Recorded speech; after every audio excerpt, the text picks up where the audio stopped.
Welcome to our deep dive on vibrational medicine. You guys sent in some super interesting stuff for this one. Yeah, looks like we've got ancient healing traditions, some modern physics. Oh, and even some Oh, practical stuff too. exactly. Today, we're going to be exploring how vibrational medicine views the body, right? Yeah. Not just as a biological machine like a bunch of parts, Right. but as an energy system. Mm-hmm. And we'll be looking at the connections between emotions, energy flow, And physical health. Yeah. yeah. So what are your first impressions looking at all this material? You know, it's really fascinating to see how ancient wisdom and cutting edge science are kind of woven together here. Yeah. It's like bridging the gap between, traditional practices and the latest discoveries in quantum physics. I know, it's pretty wild. So let's get down to basics. How is vibrational medicine different from how, most doctors see things? Well, conventional medicine, the usual stuff, that's rooted in Newtonian physics. Oh, yeah. And it often sees the body as this complex machine, right? Like a car. So when something's wrong, they focus on, fixing the broken part, like a Yeah, mechanic would. right, replace the part. Yeah, exactly. But vibrational medicine, this is where it gets different. It draws on Einsteinian and quantum physics, Okay. and it views the body as a dynamic energy system. So it's not about the individual parts then. No, it's more about the flow of energy throughout Yeah. the entire body, mind, and spirit, all connected. So instead of treating symptoms, like with conventional medicine, you're saying vibrational medicine is more about rebalancing. Yeah, exactly. It's Yeah. about seeing how everything's interconnected, Yeah.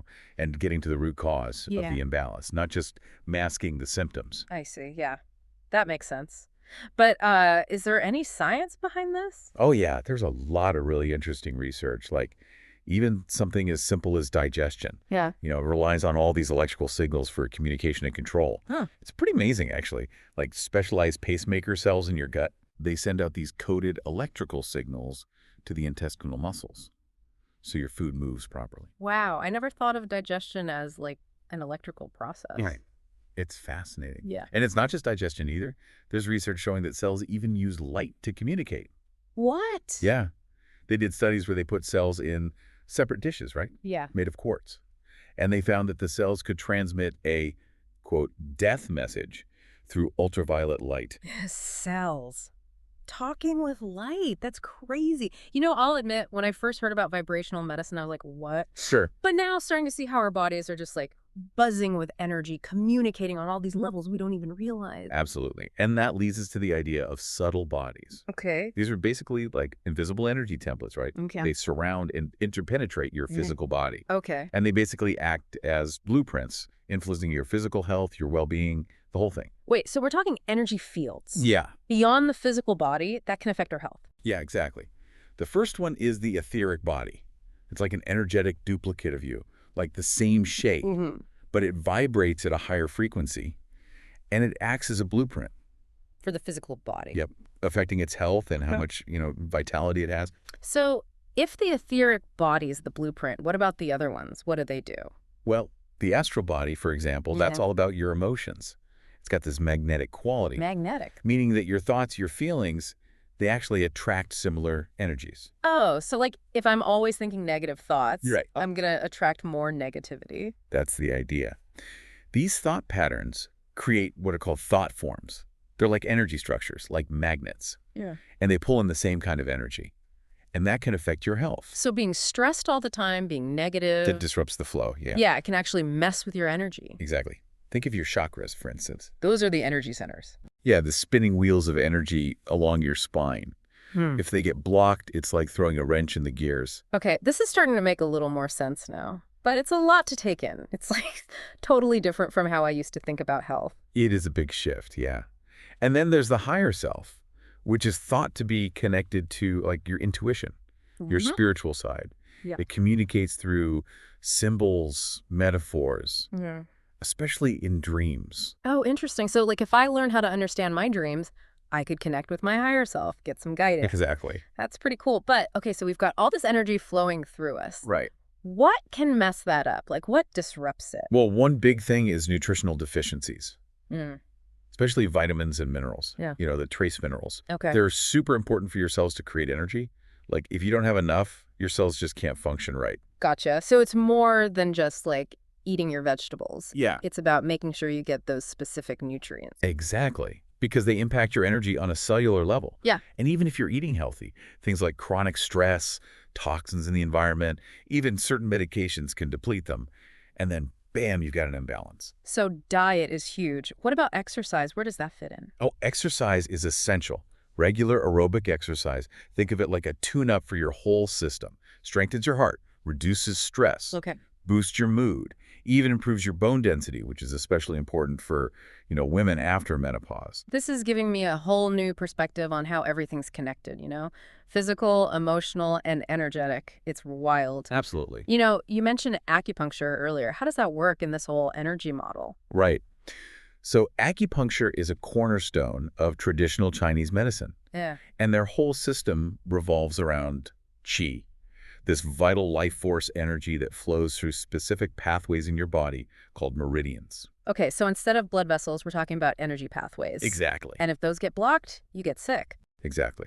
So what acupuncture does is it clears those blockages and it gets the qi flowing smoothly again. It's like a tune-up for your energy system. You got it. I'm curious, though, there are a bunch of different types of acupuncture, right? Like, what are the differences? Yeah, there are different approaches. Some are more like using specific points for specific conditions, like a recipe. Others are more about looking at the whole meridian system and the person's overall energy. Oh, so it's more personalized. Exactly. It's like creating a custom treatment. That makes sense. And then there's the chakra system, right? Yes. That's another big one in vibrational medicine. Absolutely. Yeah. So the chakras, think of them like energy centers, almost like transformers. They absorb prana, which is subtle energy from sunlight, Okay. and they distribute it to the different parts of your body. Like little solar panels. Exactly. So just like meridians, can chakras get blocked too? Oh, yeah, for sure. All sorts of things can cause imbalances. Emotional stress, trauma, even things in the environment. And when they're blocked, it's like dimming the light on those energy centers. Less prana flows to the organs and systems. So if I'm like stressed or negative all the time. It can definitely affect your chakras. Wow. So for example, what about the root chakra? That's the one at the base of the spine, right? That's it. What's that one all about? That one's all about survival, security, feeling grounded, like rooted. So if you're constantly anxious or feel unsafe, that chakra can get depleted, blocked.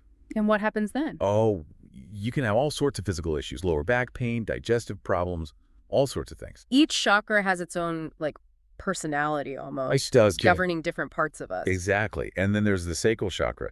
It's lower down in your abdomen, and that one's linked to creativity, sexuality, pleasure, Oh, all wow. that good stuff. And the solar plexus chakra, up in the upper abdomen, that governs your personal power, self-esteem, willpower. So those are kind of like our core sense of self. Yeah, and how we move through the world. Yeah. Exactly. And then, of course, there's the heart chakra, right in the center of your chest. Love, compassion, all that. Yes. Love, compassion, forgiveness. If that one's balanced, you're feeling good. You feel that deep connection. Empathy. It's powerful. What about communication? Is there a chakra for that? Like speaking up for yourself, being creative? Oh, yeah, that's your throat chakra. It's Yeah. right in your throat area, obviously. And it governs how you communicate, how you express yourself. If it's out of whack, you might find it hard to speak up or have chronic sore throats, even thyroid problems. So being able to communicate is tied to the throat chakra. It is. Interesting. And what about intuition, like that gut feeling? That would be your third eye chakra. It's in the center of your forehead, and it's all about insight, intuition, seeing beyond what's just, physical. So if I want to be more intuitive, got to work on that third eye. Exactly. Okay, and then the final one, right? The crown chakra. Yes. The crown chakra, that's at the top of your head, and it represents your connection to the divine. To something bigger than us. Yes, to something greater than yourself. Yeah. When that's open and balanced, you experience this sense of unity, purpose, spiritual enlightenment. Sounds intense. So we have this whole system of energy centers that affect everything, mind, bodies, spirit. It's mind-blowing to think about. It's amazing. It is. And one system that really taps into this is homeopathy, right? Right. Have you looked into that at all? I've heard of it, but honestly, I don't really get how it works. Okay, so homeopathy works on the principle of, cures like. What that means is a substance that can cause symptoms in a healthy person can be used to treat those same symptoms in someone who's sick, but it works on an energetic level. Okay, that sounds kind of counterintuitive. Can you give me an example? Sure. Think of a red onion, makes your eyes water, your nose run, right? Oh, yeah. Well, in homeopathy, They use a super diluted preparation of red onion. It's called allium cepa, and they use it to treat colds, runny nose, watery eyes, all It's that. so like using the energy of the onion to... Nudge the body back into balance. I see, yeah. Exactly. So with homeopathic remedies, they go through this process called succussion. It's where they dilute and shake the remedy over and over again. So you end up with like just a tiny bit of the original substance. It's more about the energetic imprint than the physical stuff. So the water becomes like a carrier for the energy. Exactly. And because it's so diluted, it's safe, right? Right.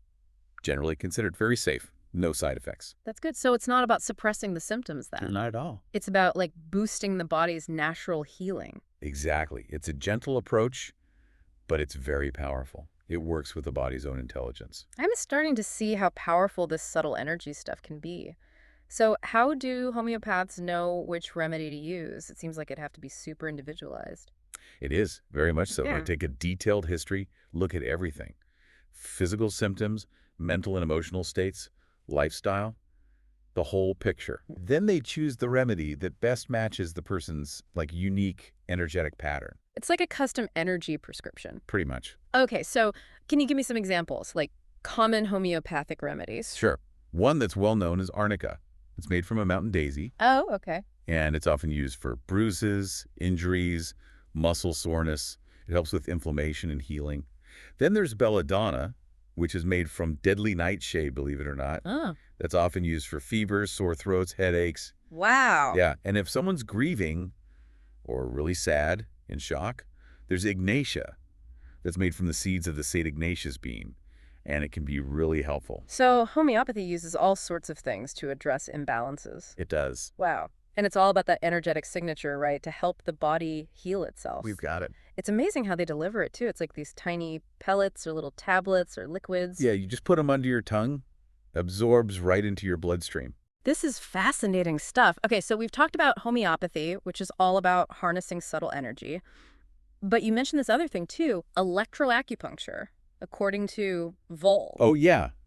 EAV. What is that exactly? So EAV is a technique where they use this device to measure the electrical conductivity of acupuncture points. Okay. It basically helps them find energy imbalances in the body. Like an energy x-ray. Kinda, yeah. It shows them where the chai is blocked or disrupted. So it's like a diagnostic tool. Exactly.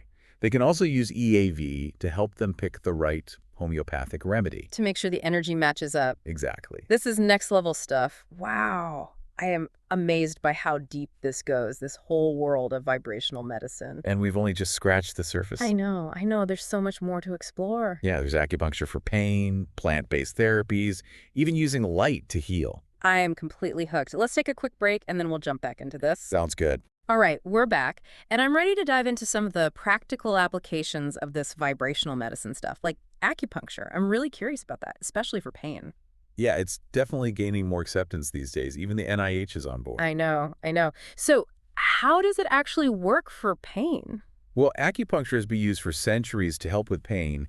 And what's really interesting is that it can address pain from all sorts of sources. Yeah. It basically stimulates the body's natural healing processes. So it's not just masking the pain. Nope, it's getting to the root of what's causing it. Like, let's say you have knee pain from arthritis. Acupuncture can help reduce the inflammation, get the blood flowing better to that area, and it can even trigger the release of endorphins. Those are like the body's natural painkillers, right? Exactly. So it's like a multi-pronged approach. It is. It tackles the pain on multiple levels, physical, chemical, and energetic. I see. Is acupuncture only good for pain, though? Or can it help with other things, too? Oh, it's definitely not limited to just pain. It's been used for tons of different things. Digestive problems, breathing issues, even insomnia and anxiety. Wow, really? Yeah. In China, they even use acupuncture to help stroke patients recover. Instead of physical therapy. Yeah, they say it helps with nerve regeneration and blood flow to the brain. That's amazing. So stimulating those points can actually help the brain heal. That's the idea. Yeah. It's pretty incredible what it can do. It can even be helpful for edema, swelling, helps get the circulation going, reduce fluid buildup. So it's addressing the symptom, but also working on the underlying cause. Exactly. This is really making me see how everything's connected. Okay, so switching gears a bit, you mentioned plant-based therapies. I have to be honest, herbal medicine kind of freaks me out. There are so many different herbs. I hear you. It can be a bit overwhelming. But let's break it down, and maybe we could look at a few that might be helpful for you. Okay. Like Echinacea. Have you heard of that one? Oh, yeah, that's for the immune system, right? Yep. It's great for boosting your immunity, especially during cold and flu season. What about for, like, mental and emotional stuff? Are there herbs for that? Oh, for sure. St. John's wort is a classic one for mild to moderate depression. It's thought to work by increasing serotonin levels in the brain, like some conventional antidepressants do. So it's targeting the same pathways. Yep. And for men, there's saw palmetto. It's been studied a lot for treating BPH, that's an enlarged prostate. I've seen ads for that. Does it really work? It seems to be pretty effective. It works by blocking the conversion of testosterone to DHT, which is a hormone that plays a role in prostate growth. And studies have shown it could be just as effective as the drugs they use for BPH, but with fewer side effects. Wow, so it's a natural alternative. That's pretty cool. We can't talk about plant-based stuff without mentioning backflower remedies, though, right? Of course, they're in a category all their own.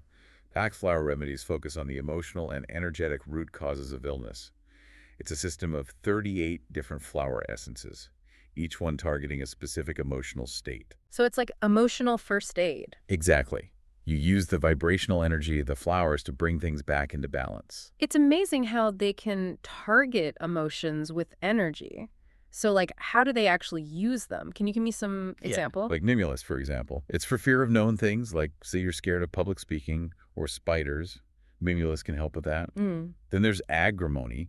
That one's for people who hide their feelings behind a happy face, like they don't want to burden others with their problems. Agrimony helps them be more authentic. Huh. That's interesting. So specific, right? Yeah. There's even one for people who are possessive or need a lot of attention. It's called chicory. And for those times when you just feel like gloomy and despairing out of nowhere, that's mustard. You can lift that dark cloud and bring back a feeling of lightness. It's like each flower has its own energy signature It does. that resonates with a certain emotion. What about for people who, like, overwork themselves or have a lot of self-doubt? Oh, yeah, totally. For the strong, dependable types who have a hard time resting, there's oak. And for people who are kind of bossy, controlling, vine can help them loosen up and be more flexible. It's like they're addressing personality patterns, too. Right. And for anyone going through a big life transition, feeling overwhelmed by change, walnut can make it easier to adapt. And for anyone holding on to resentment, bitterness, willow can be really helpful for letting go of that and finding forgiveness. And then there's rescue remedy, right? That's Yeah. the one everyone knows. Ah, yes. Rescue remedy. Yeah. That one's a blend of 5 different flower essences, and it's designed for acute stress, shock, trauma, anything intense. I've used that one before. It's pretty amazing how quickly it can shift your energy. So how do you take these remedies? Usually you just put a few drops under your tongue. It gets absorbed right into your bloodstream. So simple. It is. You can also add them to water, or there are creams and lotions too.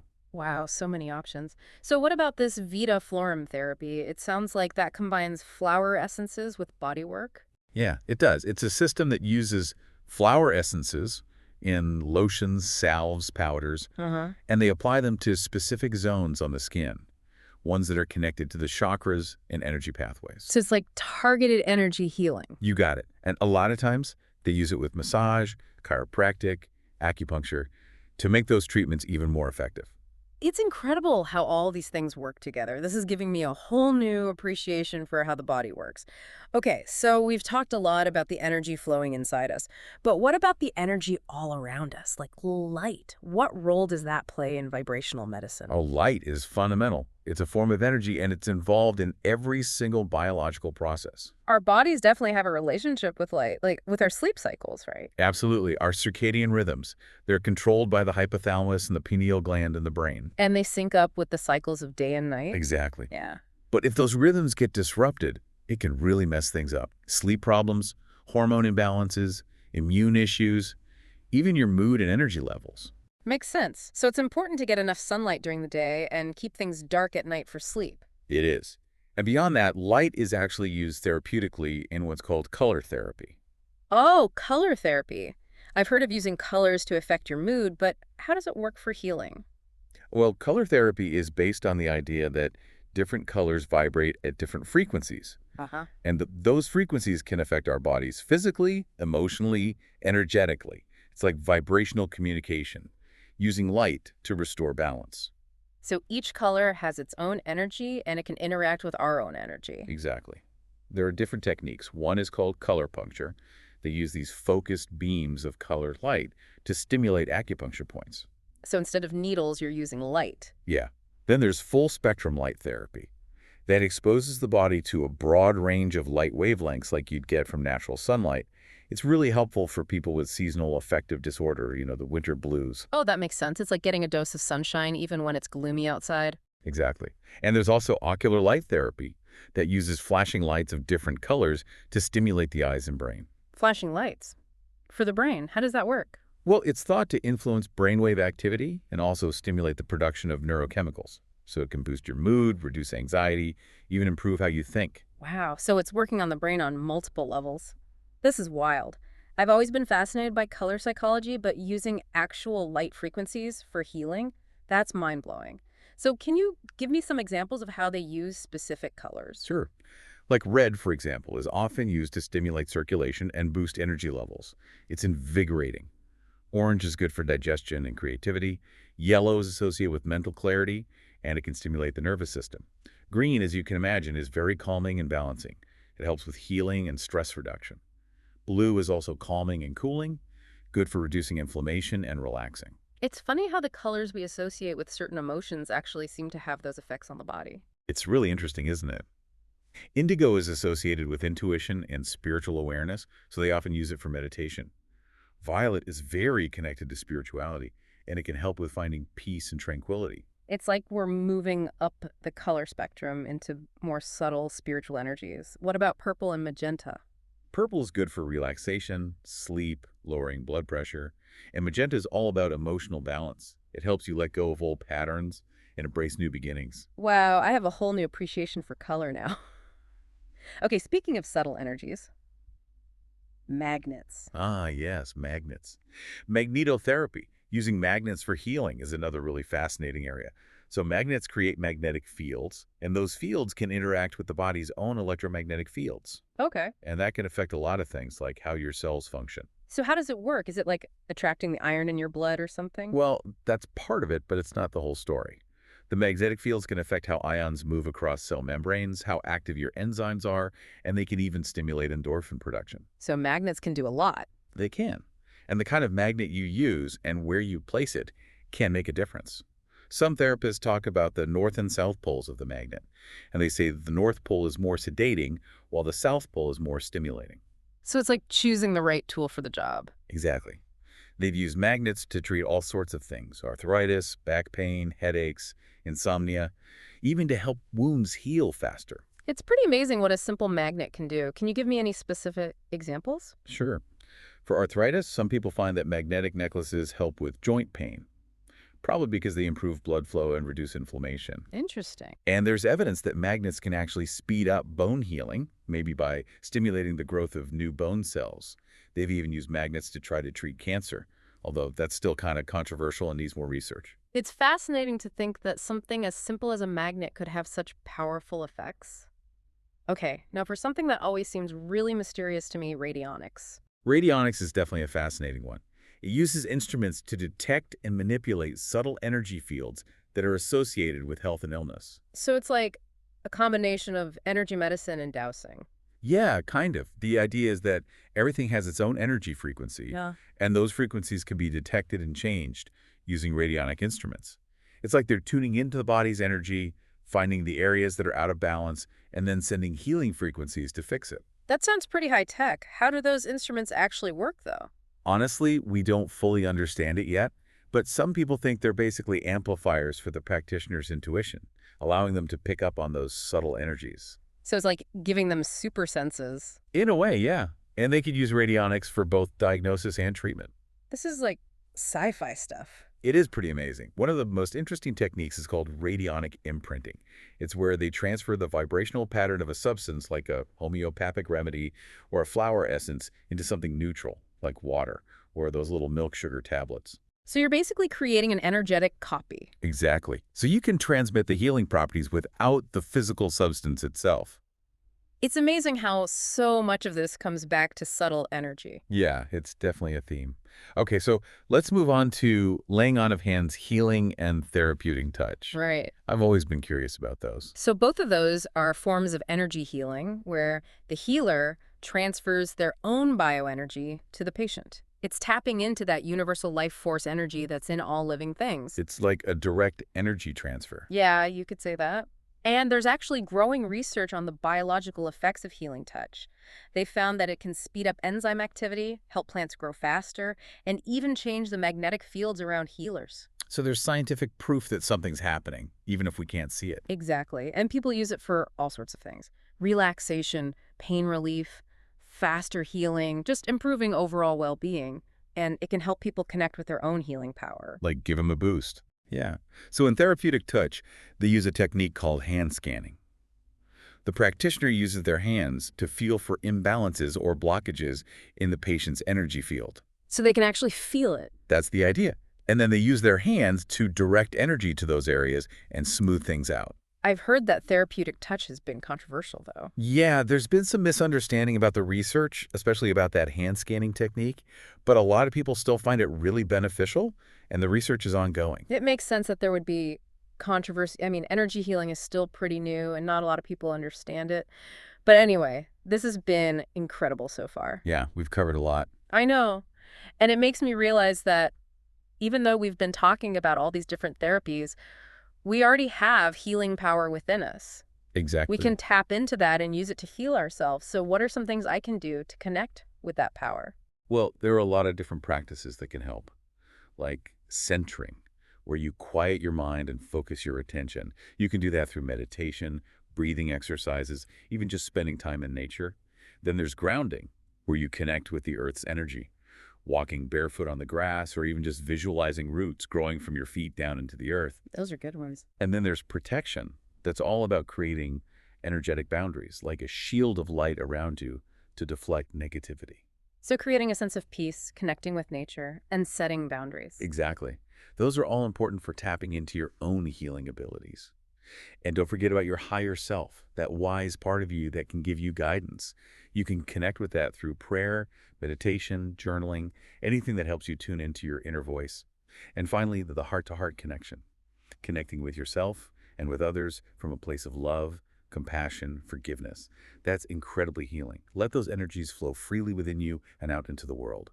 This is all so powerful. It's like healing isn't just about treatments and stuff. It's about finding that inner harmony Exactly. and connecting with our own wisdom and power. This deep dive is really making me see that. I'm so glad.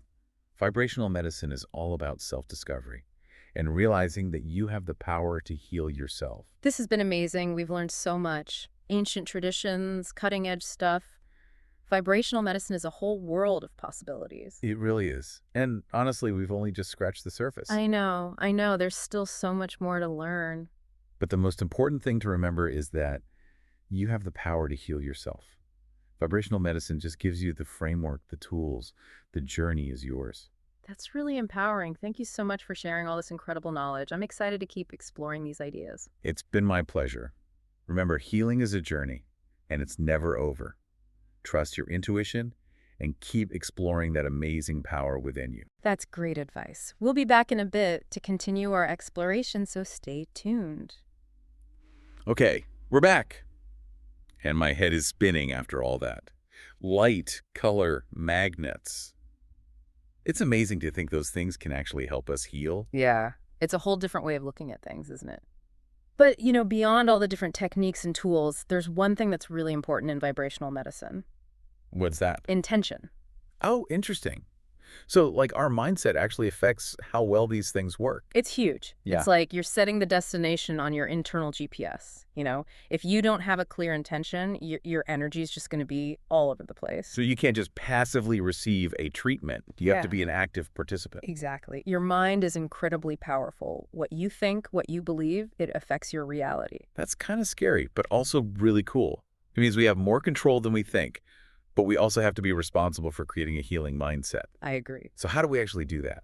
Well, there's some things you can try, like visualization. That's where you create a clear picture in your mind of yourself being healthy, vibrant, whole, Really feel it, Imagine the energy flowing through you.